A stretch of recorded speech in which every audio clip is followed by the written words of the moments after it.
A very good morning to one and all present here. I'm Adila Mohsin, and I welcome you all to this new July edition of our lecture series organized by the Department of English, IEHE. Today, as our resource person, we have with us Miss Molshri Saxena, ma'am. Most of us know her really well. We welcome you, ma'am. Thank you so much, Adila. Ma'am, I would now request you to begin the lecture. All right. Thank you so much, Adila, for the kind introduction and welcoming me. I'm really happy that we have resumed this series. It's quite a wonderful initiative by the department. Okay, let us begin. As we said that will be studying the fifth unit of the next syllabus, that is the basic concepts, pedagogy, theories, basically the whole ELT unit. It's a very good thing about that unit is it is not that difficult to study, and once you are thorough with it, you can have quite some good marks in your pocket because it's a very easy unit. So you don't have to, I mean, of course, it requires some time and some study on your part, but it's not as challenging as the other units that we have in the syllabus. All right, so let's move ahead. In this unit, we have the approaches, methods, and techniques in ELT. Then three principal views of the language, that is the structural, functional, and interactive view, and how these methods are categorized according to these principal views. And at the end, we have the ELT methods. First of all, let's start with basic language terms. As we just discussed, this unit is quite it has a scope for bettering your result, and once if you're thorough with these terms, with these language terms, you'll be having no trouble in scoring well in your exam. All right, so first of all, we have cliche. We're very familiar, everybody's familiar with the cliche, that something thought or a phrase or anything that is not original, which has been redundant, which has been used quite a lot in any piece of media. Then we have a register. Register is basically a variety of language where for a particular situation or a particular area. For example, if you're in a debate, you're likely to be using a formal language. If you're talking to your friends, you're likely to use a very informal language, perhaps slangs as well. Pidgin we have. Pidgin is something that has been targeted by the NTA quite a lot now because I think there have been questions every year related to Pidgin, either to Pidgin or to Creole. In MBPSC as well, we had one question related to Creole. Pidgin is basically when one or more than one language, they're squished together to form another lingua franca for two non-native speakers. Can anybody tell me what a lingua franca is?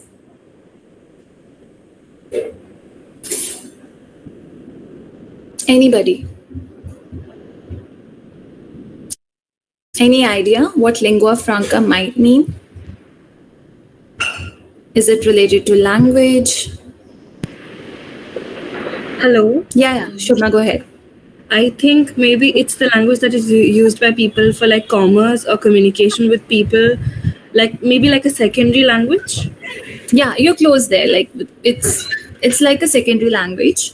You're quite close there.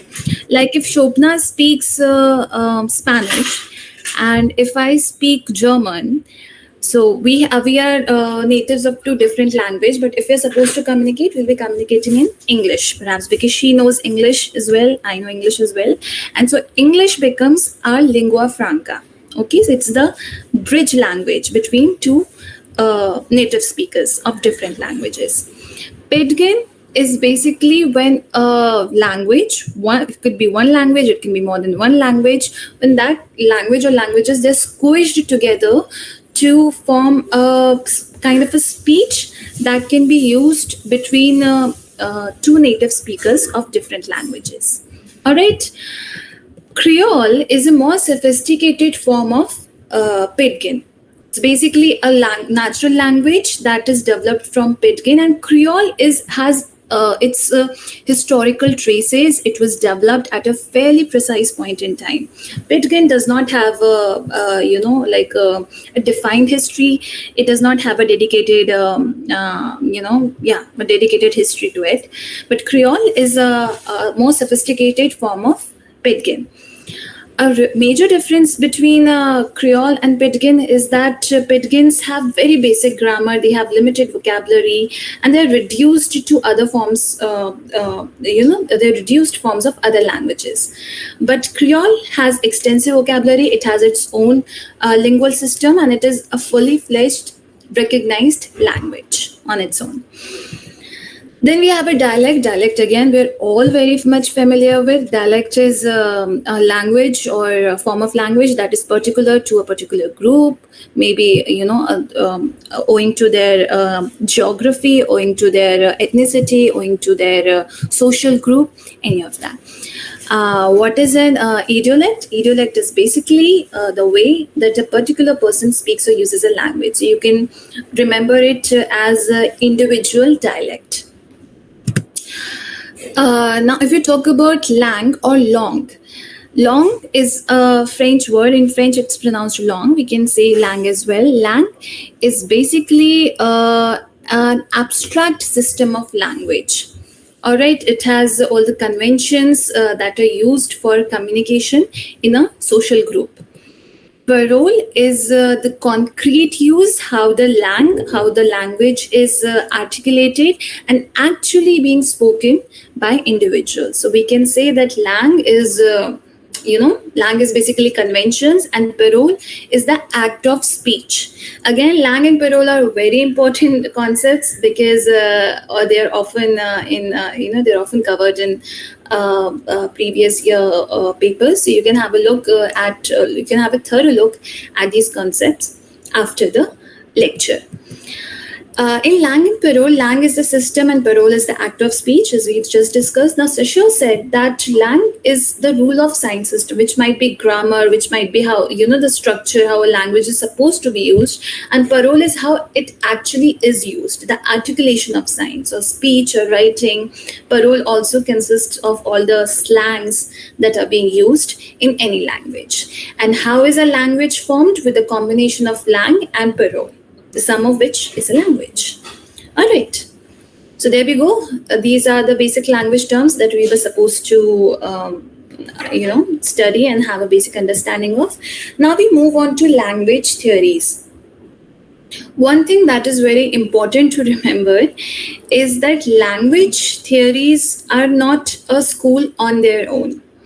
They are derived from various theories from psychology, from sociology, from anthropology, and so this particular topic is very interdisciplinary in nature. So those of you who are from psychology or from sociology, you might benefit a bit more, and you might be at an advantage when it comes to this unit. So you can pat your back for that. In language learning theories, first of all, we have Learning and Behaviorism by Pavlov and Skinner. Of course, we are all familiar with the Pavlovian dog experiment, the dog and the ringing bell, the case of classical conditioning. Is everybody familiar with that? Would anybody want to volunteer and explain what the experiment was?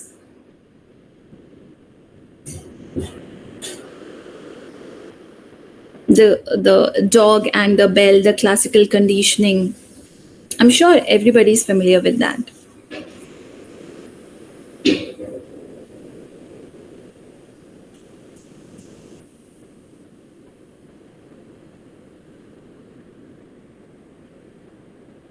No, ma'am. Nobody. Okay, really? Nobody is here from, like, nobody had psychology or studied psychology in their undergrad?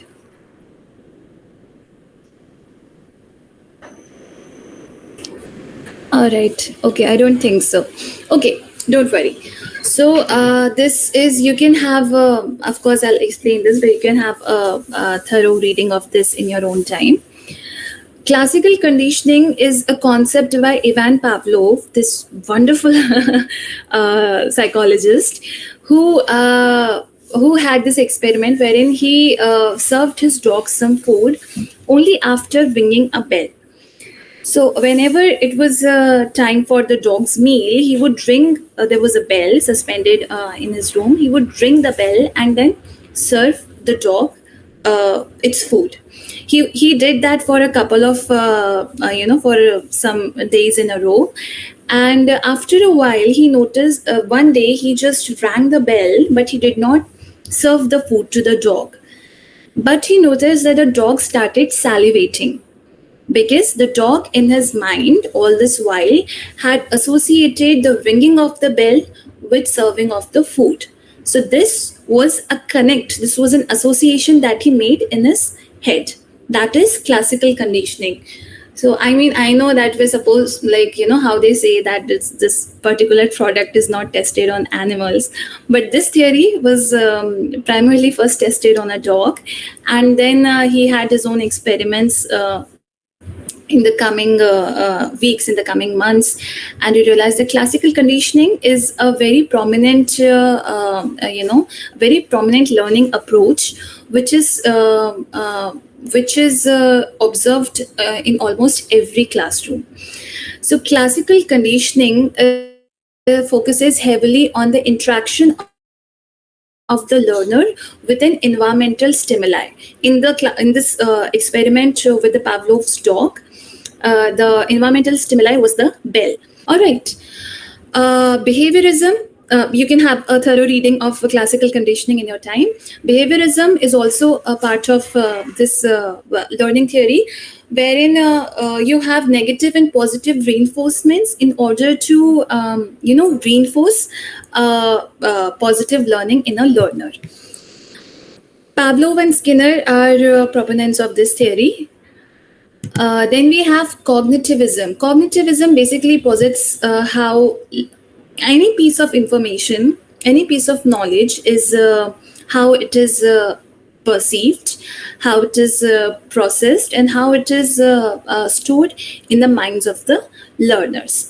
Chomsky's universal grammar theory is an important distinction of cognitivism, wherein Chomsky said that all individuals, everybody is born with all the necessary skills, all the tools important for language acquisition.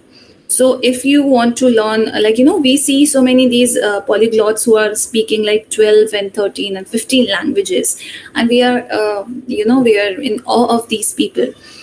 It's because they are using all the tools that they were born with. Everybody is born with all these tools, all these skills that are necessary for one or two or more language acquisition. Then we have Gestalt learning theory, Wertheimer, Kohler, and Kafka. This theory, this learning theory basically said that the whole is far more important and far more bigger than the sum of its parts. What it means in language acquisition is that the entirety of the language system, the entirety of what the language is, far more bigger, far more important than its components and the sum of its components. So the components of language would be grammar, vocabulary, productive skills, receptive skills. All these, they form the entirety of the language, and the school of Gestalt says that the whole is far more bigger, far more important than its sum, than its components. Then we have Stephen Krashen's theory of SLA. Now, Stephen Krashen's theory, when you sit down and study, it gives out 5 hypotheses. We will not go into the specifics because it expands beyond the scope of this lecture.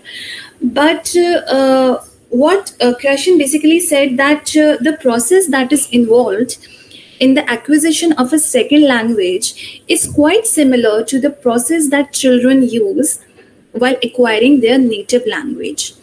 So when you notice a child learning a language, you would not see that child, first mugging up the grammatical rules and then applying those rules and then speaking the language correctly. No, the child is focused more on his interaction with the environment. He is more focused on the communication, on on his thoughts being expressed.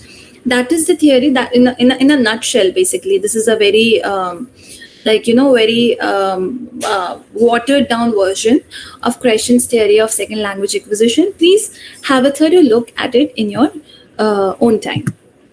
Then we have script theory by Selwyn Tompkins. Now, this theory is quite, it's quite fascinating because Selwyn basically said that the human behavior largely falls into patterns that are called scripts, because these patterns, because the humans, they function the way a written script functions, by providing a program for action.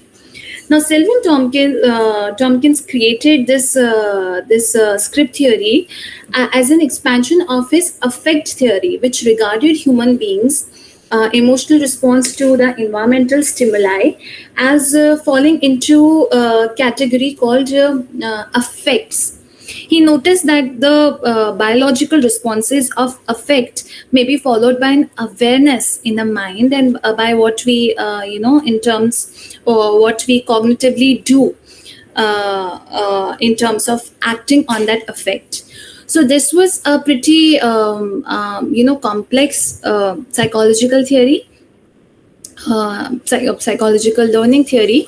But when it comes down to language acquisition, or SLA, second language acquisition, you can have a discussion with your friend or with yourself as well. You can muse over how this theory was just as important in language acquisition. Then you come to constructivism. In constructivism, there were many psychologists, many scientists who contributed to various learning theories in constructivism. But Dewey's constructivist theory was quite important in that he emphasized that the integrity, the inquiry and the integration of real world and the classroom activities is the sole essence of any learning. What you're learning in the classroom and what you're experiencing out in the world is the essence of the entire premise of teaching and learning. This Dewey's entire framework, it relies on learners to be in control of their own acquisition, of their own strategies of the knowledge, and it encourages the instructor to serve as a facilitator and not as a teacher, not as an explainer, but rather as a facilitator. These are the theories that would be it would help you if you have a thorough reading of in your time, when you have the time. Then we move on to language pedagogy. Edward Anthony gave 3 levels of conceptualization and association in language pedagogy: their approach, method, and technique. Approach is basically nothing but the set of beliefs or the assumptions with which a teacher or a facilitator moves ahead in their classroom session. Method is basically a plan of execution, a procedure through which the approach is implemented, and techniques are all the classroom techniques through which the method is implemented. It is not as complex as it seems, because Edward Anthony's version of this theory is very easy. There's one more theory ahead, but you can have a look at Edward Anthony's theory here. You can have a quick reading of this slide. Or if you have any questions so far, you can also ask any questions if you have any one of you.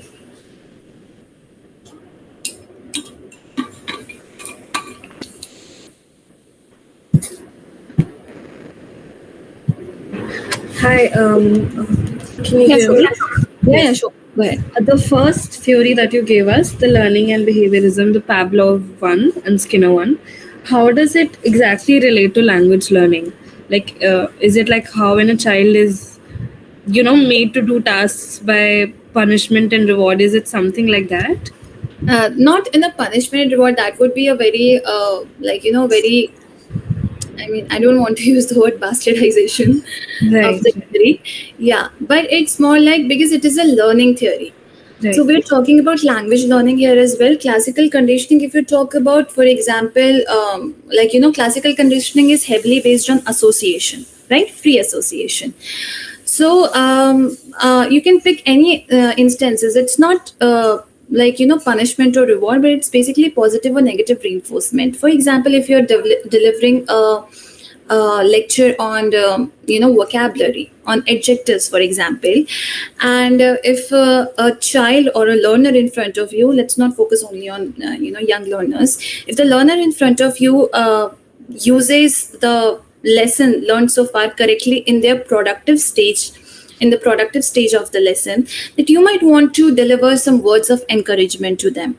Or if even if the facilitator is not there to deliver words of encouragement during their practice, during their productive stage, if the learner is successful in communicating what they want to communicate during the practice time, and their counterpart responds positively to that communication by a desired response, then that is also a positive reinforcement. That is the case with classical conditioning as well. I remember there is this study which said that most of the lessons on adjectives, they start with the question, describe your best friend. So when people are like, my best friend is considerate, thoughtful, lazy, when they use such adjectives, they are the facilitator slowly pulls the focus from the best friend to the target language, to the adjective or the agenda of the class. But the learner always ends up associating adjectives as a whole, as a concept, with their best friend. So that is also a case that is there. All these theories that we have here, they are basically learning theories, and they are, because language acquisition is also a type of learning, so they are just as relevant. Any other question so far?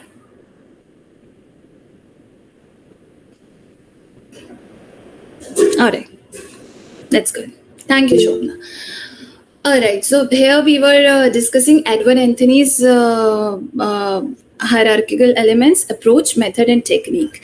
Now, I sent out one PDF on the group by Richards and Roger.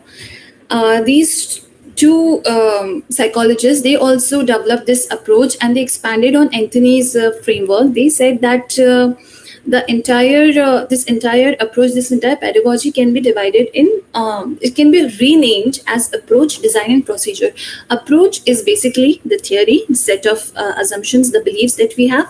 Design means the material, the teachers and the learner's role, and the instruction, the syllabus that you might have, the lesson that you have, that is followed by the procedure, basically what is being done in the classroom, the activities, the techniques, the all the engagements, the receptive part, the productive part. And one thing that is very important to remember here is that the procedure always impacts the approach, which means how you're dealing with the activities will determine how the approach is being perceived by the learners. Here we have this in detail. The method is categorized as the approach, design, and procedure. The approach is basically the theory, the pedagogical theory that we have. The design is all about the general and the specific objectives, the syllabus model, the types of learnings and teaching activities, and the learners, teachers, and the instruction materials, roles. And the procedure is basically classroom techniques and practices and behaviors observed when the method is used. Now, moving on, initially we had discussed that there are three principal views in language. And these views are used to categorize ELT methods. First view is the structural view, which basically sees language as a structure made up of elements and components. So language is made up of grammar, vocabulary, language strategies, linguistic tactics, productive skills, receptive skills, LRWS. Okay, the entire system of language is is perceived as a system of structurally related elements from the structural view. Herein, we have some ELT methods that we'll have a look at ahead in the lesson. Then we have a functional view, which says that language is basically it's a tool which serves a purpose, which serves a function, like maybe making a request, maybe expressing a particular emotion, maybe getting your work done or getting across in some way. So it has a function, and from the functional view as well, we have certain ELT methods. Afterwards, we have one more important one more principal view, which became far more dominant in the later part of the 20th century, which is the interactive view. The interactive view sees language as a system of creating and maintaining social relations. So language is not just about, according to this view, language is not just about expressing what you're feeling, but also fostering relations in your community, in your society.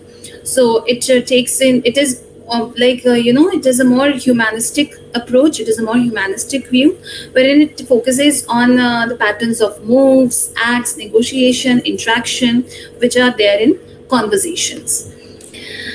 We'll move to the methods in ELT now. And as we discussed, they can be categorized as structural, functional, proprietary, and interactive, or humanistic or communicative.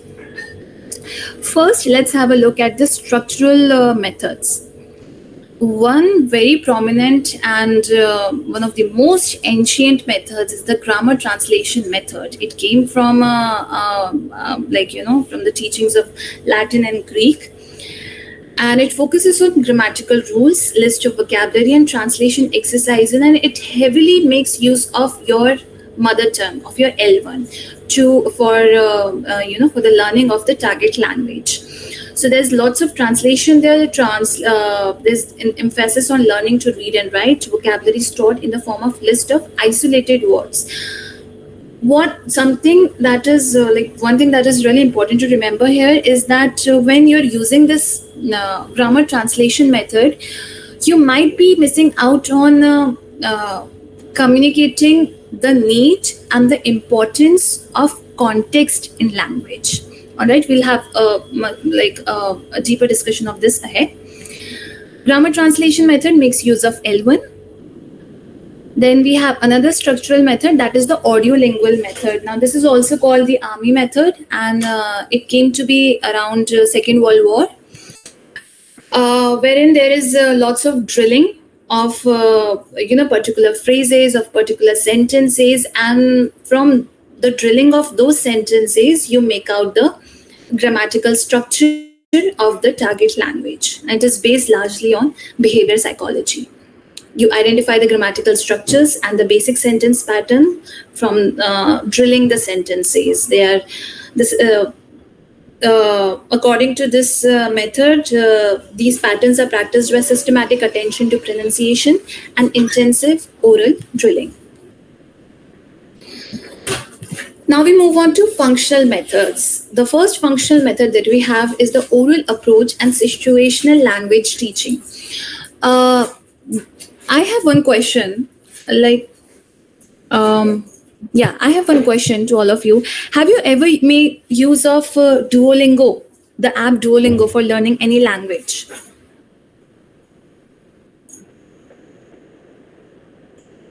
Okay, Shobna has. What language has you learned, Shobna? And what about the rest of you all? Okay, Prince, what language have you learned from there? From Duolingo? I tried learning Spanish and a bit of French. Of course.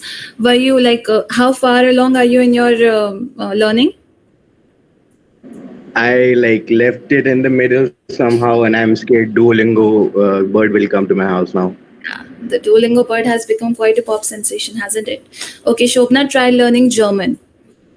All right. So when you learn from apps like Duolingo, you might have noticed that they have these situations, and they provide you sentences with this situation, right? Like asking for coffee from a barista, or like asking for a ticket at a movie theater.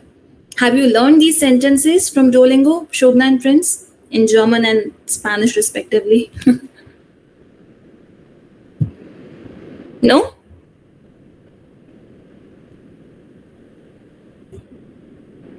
Not yet. Not yet. Okay, not yet. All right. Okay. So this is one principle, because these apps and basically such classroom, environments, they're focused on delivering the purpose of the lesson as soon as they can, which is to make use of the language, of the target language, in their day-to-day life, right? Because it is a functional method. So Duolingo and such apps and such classrooms, they make use of the situational language teaching and the oral approach, wherein the speech and structure, they are seen as the basis of language and speaking ability, and they're focused on the fact that language learning is habit formation. That is the very reason why you have streaks in Duolingo, Shobna and Prince, and that is the reason why you're scared of the green bird. Okay, so the language skills, according to this theory, language skills are learned more effectively if they're presented orally first and then in written form.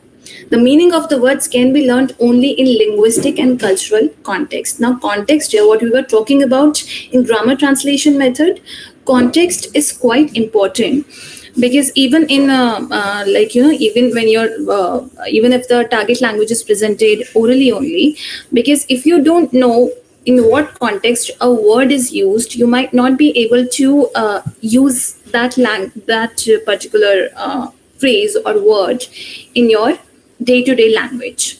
For example, if I use there, if I'm not telling you what kind of in what way or in what context I'm using the word there, you might not able to figure out which there I mean. Is it THERE? Is it THEIR? Or is it THEY''re? All right, so the context is very important, and the oral approach and situational language teaching delivers that learning of context. Another functional method that we have is directed practice, which directed practice if you have ever been a part of an ELT lesson, it forms the basis of the productive stage of the lesson. Productive stage is basically wherein the learners, they have learned their lesson, and now they're practicing that that learned target language, either by speaking or by writing. So the directed practice often takes place in the productive stage of the lesson, and it is it is done under observation of teacher or facilitator, and it is all about the independent practice done by the learners. It provides a phrasebook type knowledge of the language, because there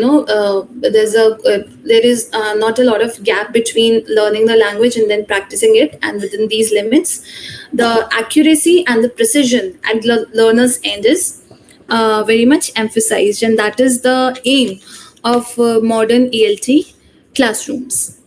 I have a question. I'm sorry to interrupt. No, that's There are books like, there are in our homes also, we see books like the Rapidex English learning books, right? If you have heard of it.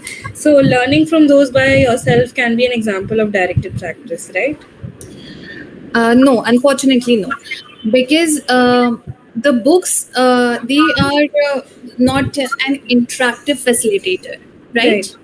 For example, if you have watched How I Met Your Mother, there is an instance where Ted Mosby mispronounces the word chameleon. He says chameleon, right, throughout his classroom. And then he confesses that he learned that word by reading, right? And there was nobody, no teacher, no facilitator to correct that pronunciation, to correct that mishap. So you cannot say that that is a directed practice. I like that can be an instance of instruction based resource, but for directed practice to take place, you need to have an instructor to perform error correction in real time. All right. Okay. All right, let's go ahead and let's move to interactive and communicative methods. The first method that we have, the silent way, by Caleb Gettigno, and that is again very important. I'm sure if you've solved previous year question papers, you might have come across some question about the silent way. Now, silence is used as a tool in this method, and this book was quite important by Gettigno, wherein he hypothesized that the less a teacher talks, the more would it work in favor of the student. So there is this concept TTT, that is teacher talking time in ELT classrooms. Caleb, basically, he was the first to say that the TTT should also always be reduced, and the learner should be given as much autonomy as the teacher can in order for them to efficiently learn the target language. There is one hallmark method of the silent way, that is the usage of the colored sticks that are called Cuisenaire rods. And for his, he was also known for his approach to the teaching of initial reading, in which sounds are taught by colors. So there was this one sound and sound color chart. There, it was one particular chart defined by Caleb, and that would be used in whenever the silent way was utilized for language teaching. And it was quite effective, because the learner had to pay attention to the language presented, which is not presented in a commanding way, but in a more non-verbal and in a more situationally aware way. So it was quite collaborative in nature as well. And pronunciation is quite fundamental in the silent way, because they have this sound color chart. So each color corresponding to a particular sound, and so mistakes like chameleon would not have taken place in the silent way. Then we have the direct method. Direct method is different from directed practice. Okay, directed practice was just a part of a lesson. Direct method is a method in itself.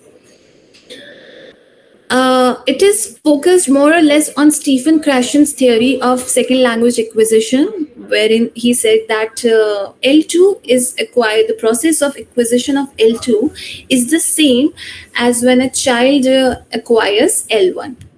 All right, so the focus is not on communicating the grammatical rules first. Grammar is learned inductively. All the teaching is done in the target language, and the focus is on communication, that is the speaking and the listening and speaking again, and only useful everyday language is taught. Because it works as because the focus is on the communicative property of the language, so they are more focused on teaching language that they can use instantly. Francois Bois gave this method called the series method, wherein a series of connected sentences that are very easy to understand are taught to learners, and there is no translation of this sentence. There are they're taught directly, without translation, and conceptually, without the grammatical rules and explanation that this is a verb, this is a noun, this is the subject verb agreement, none of that. So very easy to understand sentences in a connected sequence, in a connected series, they are taught. Direct translation of experience into words makes for a living language through a chronological sequence of events. When we're talking about this series, so the direct the experience that is there as it is, that is being directly translated into the target language, and that is the basis of this method by Bois. Now we have CLT, very, very, very, very, very important, like 5, 10, 15 star important approach. Communicative language teaching, and Dr. G.S. Gautam has also published a book on CLT. If you have the time, if you can get it, I think it's there available in the departmental library as well. You can easily have a look at that. This is a really important approach because it focuses on the communication and interaction as both the medium and the goal of learning a language. That is, to communicate and to interact is to learn, and to learn is to communicate and to interact. So it is, and it is followed on the levels of approach, design, and procedure by Roger and Richards in the previous segment that we had seen. And successful communication is in the target language is the main goal of communicative language teaching. So the grammar rules, the parts of speech, components of a language, they're not taught in a very theoretical way. Communication is always focused upon from day one.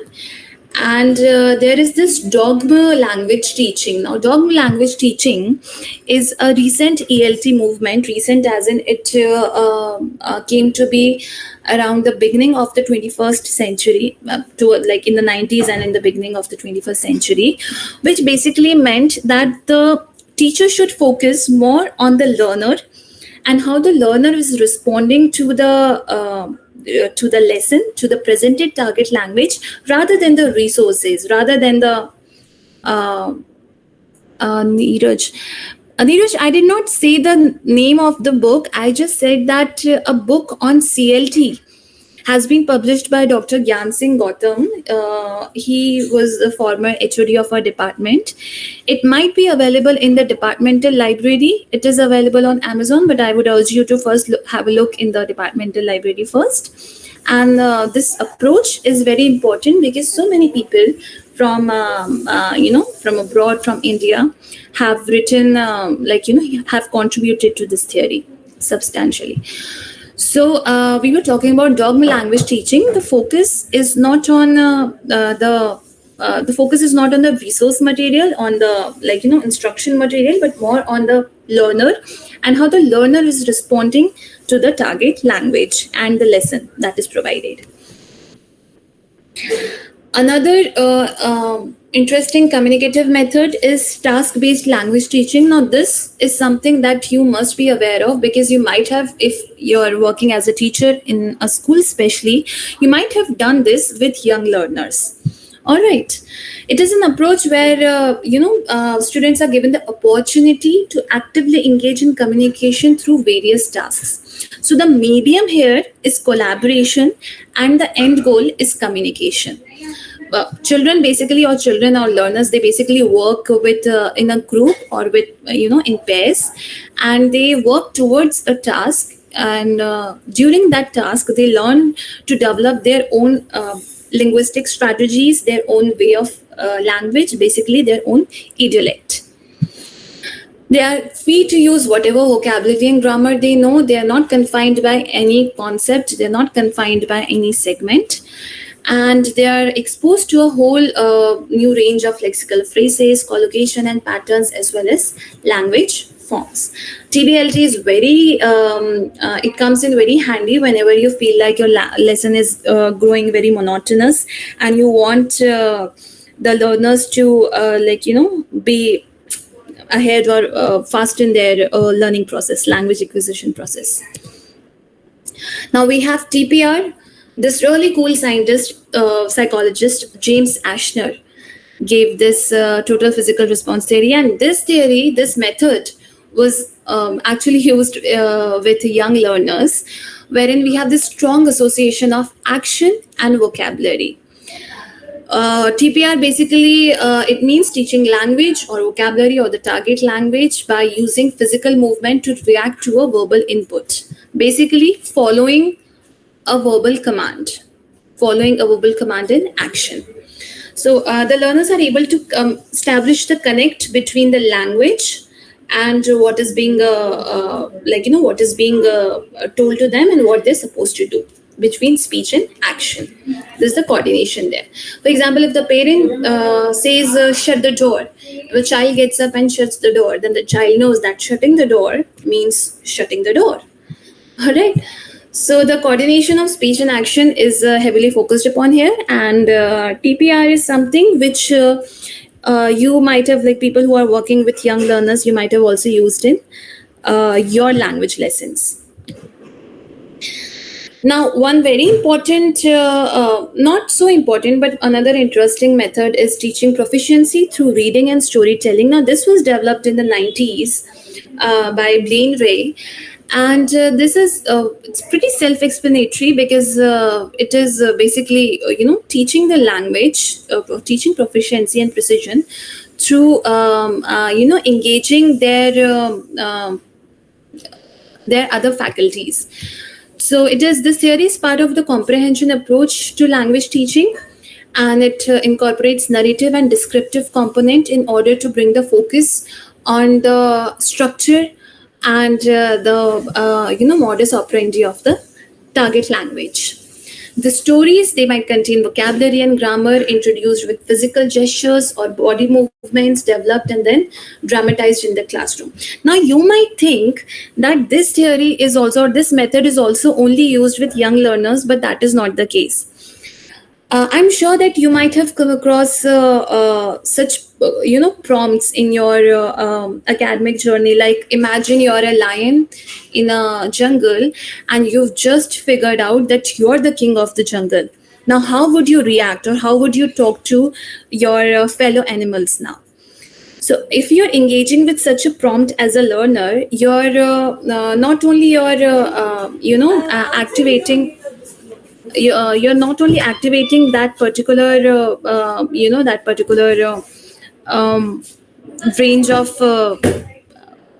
you're not just activating that language in your head, but you're also following through with your experiences with the world and how people communicate, how people talk, and you would have that reflection in your answer to that prompt.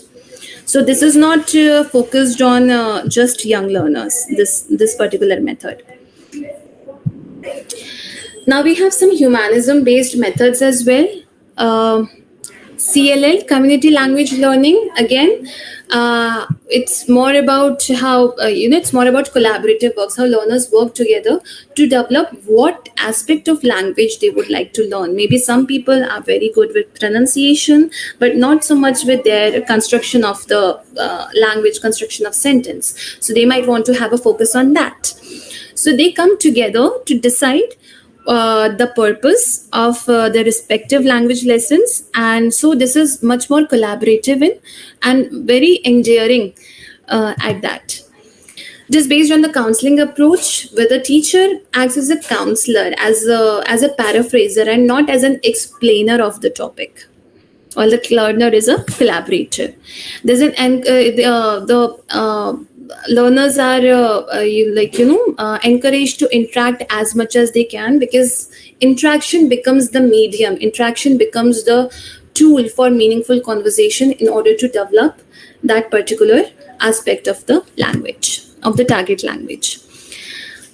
Another very interesting ELT method is Suggestopedia, wherein in any language lesson you might have come across learners who are very anxious because of course they're stressed because they want to learn this language, and if you're talking about English in particular, it comes across as a very intimidating language. Shobna is saying something.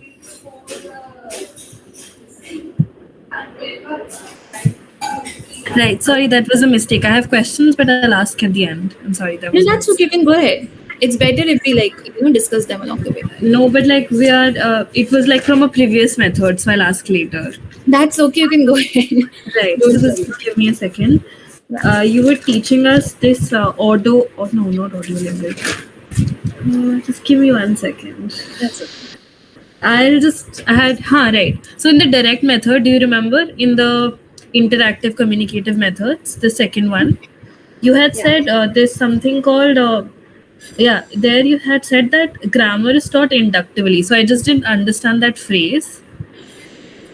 Okay. And if you could just very briefly re-explain the Edwards, that design approach. Okay.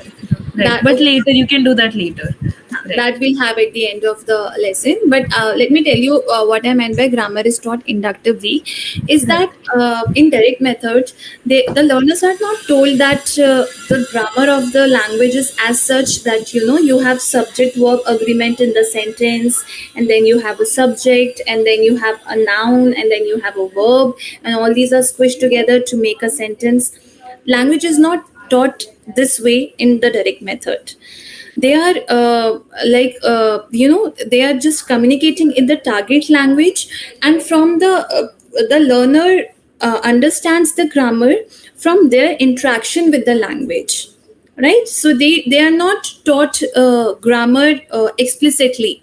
Like they build the blocks of grammatical rules in their head. The grammatical structure is not taught very explicitly. We are just talking. We're just talking. For example, have you watched English Winglish? I'm sure you might have. Can you hear me? Yes, I have. Yes. You have. Okay. So Hansika might have also watched English English. Okay. So in that movie, you might have seen that the character of Sridevi, Shashi, she is very intimidated by the language, and so she's not using the the language correctly. Like she's not saying all the components of the language when communicating in that. Like when she wants to say may I come in or can I come in, she just say come in. She just does not use can I. But when she sees that people around her are using these words, she is never told that you're supposed to use this entire thing apart from that sentence, from that instance when David says that, it is not can I come in, it is may I come in.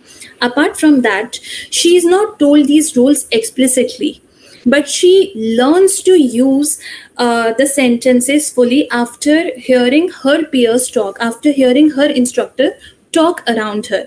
And then you would see at the end of the movie, she delivers this beautiful toast at her niece's wedding with perfect, with perfect grammatical structures. So that is what I meant by grammar being taught inductively. Like the grammatical structure is built block by block in the learner's head and from their interaction with the language. I hope that is clear now. Yeah, it is. So, like by the end, the learner also learns the grammar rules, right? Although indirectly. Indirectly, yes. Right. Okay. Thank you. Welcome. All right. So we were at humanism based approach, I think. Yes, we were talking about we were done talking about CLL, and we were talking about Suggestopedia. So when we're in a language instruction class, English might come across as a very intimidating language to learners, or to learners at an elementary level.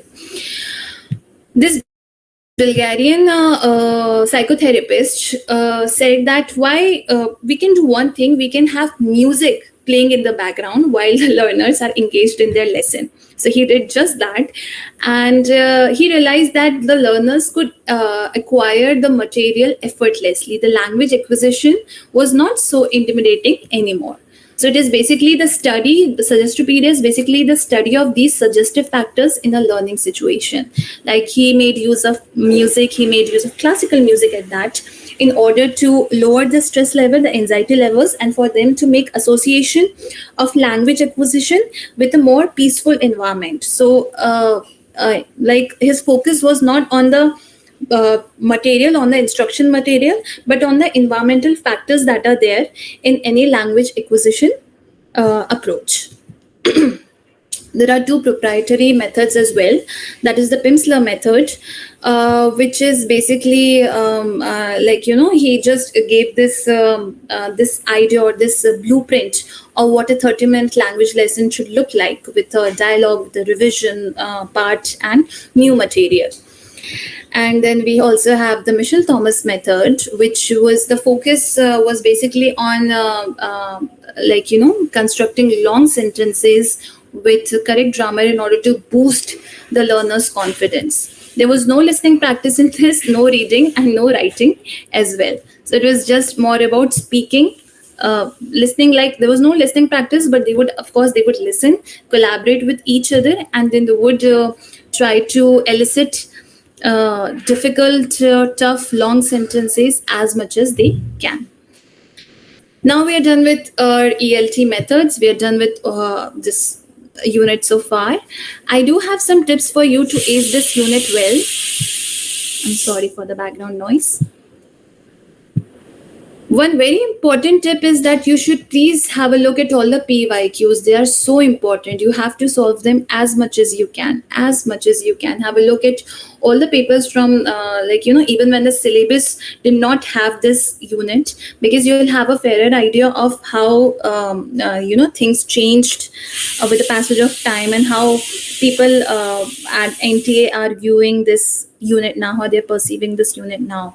What is the difficulty level of this unit with each passing year, with each passing cycle, basically. You should also discuss these approaches and theories with your peers, and you should always have these discussions with critical thought, because, telling each other what a theory is one thing, but having your own thoughts, having your own, on idea about this theory is another thing, because in that way you can actually see if you're planning to be an ELT instructor, you can make an educated decision and what would go well with your learners, with the level of your learners. You should also seek external links, articles, blog posts, YouTube videos on each subpoint. Believe me, there's so much, there's endless knowledge out there on every single topic. So you can actually never be fully, aware of everything. But every external link, every extra material that you come across about every single topic, you should have a look. Even if you cannot, have you cannot read everything, of course, that's not possible, but you can skim through all that material.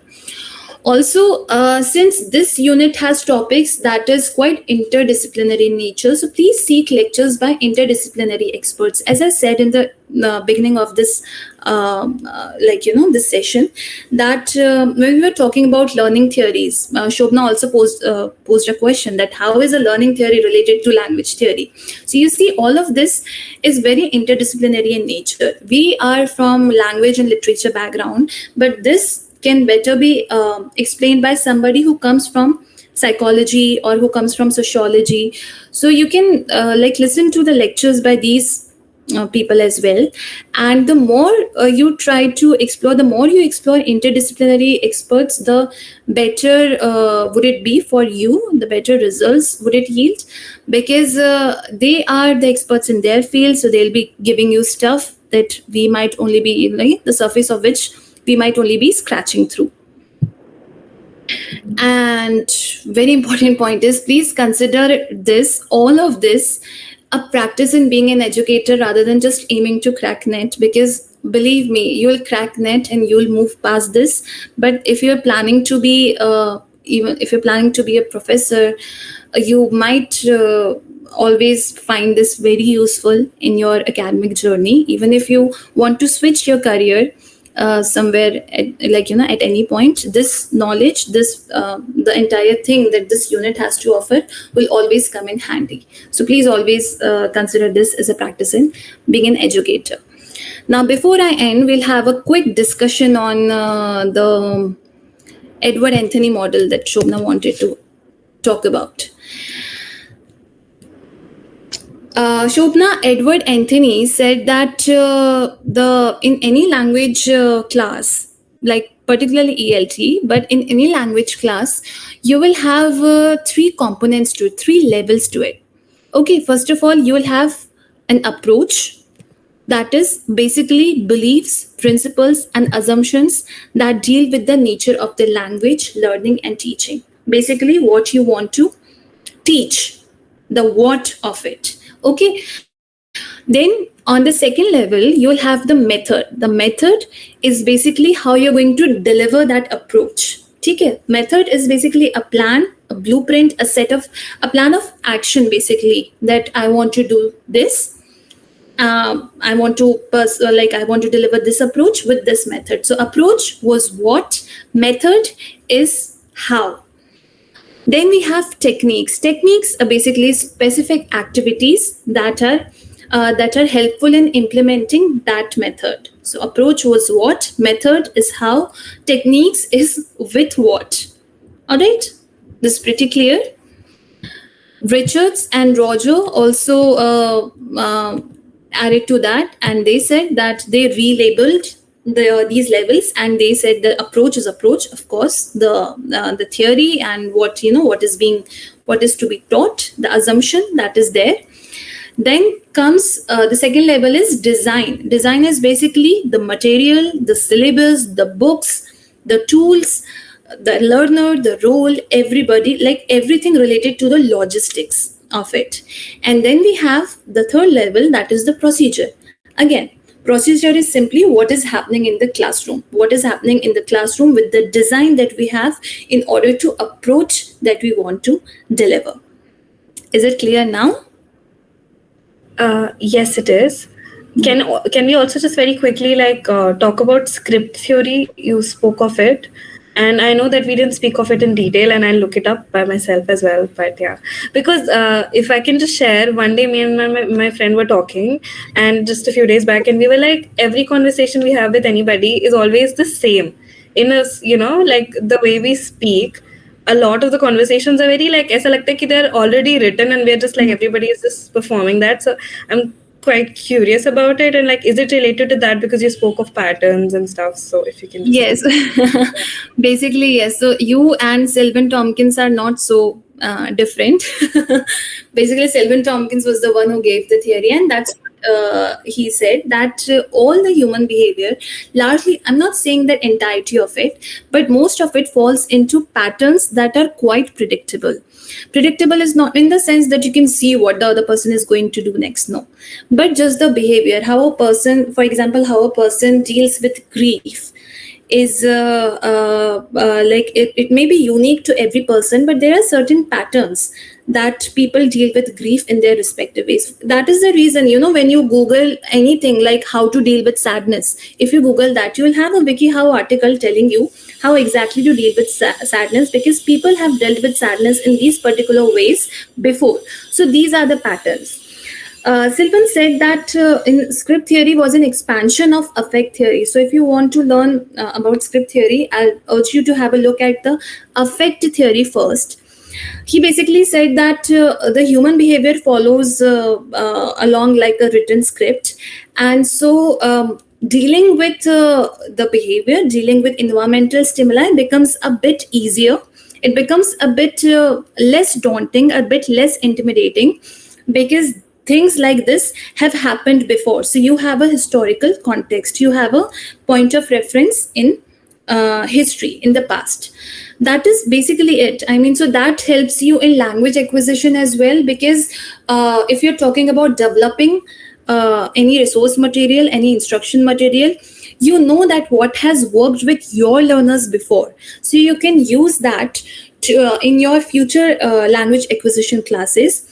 And as a learner of a language, of an L2 as well, you can see that you would of course have you would of course see people speaking language effortlessly, and that would inspire you to speak better German, that would inspire you to be good at your target language. And so you would know what has worked for them by maybe interacting with them, or by maybe seeking new ways, new avenues to learn this language. So yeah, that is basically it. I think, yeah, I mean, your curiosity will be quenched thoroughly if we have a 1 hour session separately, just the two of us on this. I think that answers your question. Yes, thank you. Can I just ask one more question, although you've discussed it? I'll go through the previous year papers, and I gave this abhi June wala exam also, and there were a lot of questions not related to ELT, but a lot of questions like they asked in what years these movies were released and everything. Like Margarita of the Store. Okay. Yeah, there was a question, right? In the second paper only. Okay. So my question is that you said ki look up these blog posts and everything, but the problem is there's infinite material, right? And so how do you and I have this thing where you I research and either not digress from your, you should not, I mean, that's a very fine line between that, between researching or looking up things that you find interesting and digressing from your original study plan. So I mean, that is something I mean, of course, I don't want you to get distracted from your, from your study plan. But also at the same time, if you're looking, for example, when after we're done with this, you are going to look up script theory, right? So when you look up that, you would see that there are some external links at the end of the Wikipedia article.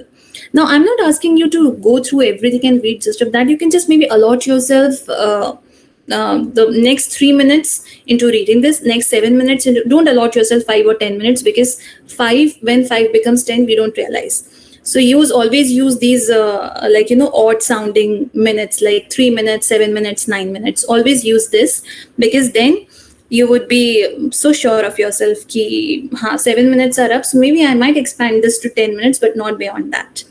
All right, so maybe you can expand the next 7 minutes into reading, skim reading, whatever is there in the external links, and maybe have the YouTube video in the background when you're getting ready, when you're cooking, when you're doing anything else.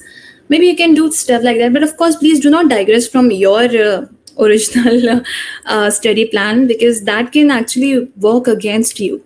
And that is very, that would be like pair pe kulhadi marna. So please not do that.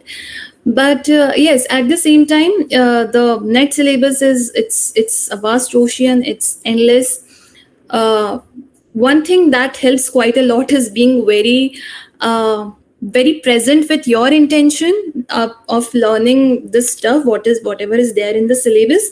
Because when you are being very intentional about it, your eye will automatically only goes to the points, the stuff that is important, or that is something which you you should know, you should have an idea of. That is how, like, there were some questions in my paper in 4 years back. There were some questions in my paper which I got the point for it, because I just skim read. I just went through some article, and there was just something just caught my eye, and I just saw it in the passing. I did not even read it properly, but then the question came in the paper, and I was able to take the correct answer. So yeah, that works. I think this is a very this is a very long lasting practice. Right. Okay, thank you for giving extra time for this question. Yeah, of course. Are there any other questions from anybody else? Thank you so much, ma'am. It was a very insightful and wonderful lecture. So now I would like to invite Radia Khan to give the vote of thanks.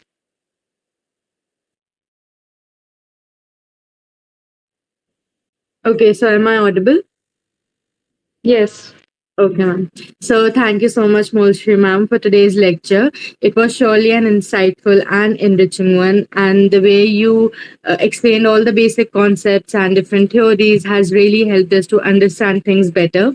And also, we are deeply grateful for the time and effort you put into preparing all this presentation and this lecture. Secondly, I would like to thank the Department of English, IEHE, for introducing this lecture series, and the organizing committee for executing everything perfectly. And thank you to everyone who joined and made this an interactive and successful lecture. So thank you, ma'am. Thank you.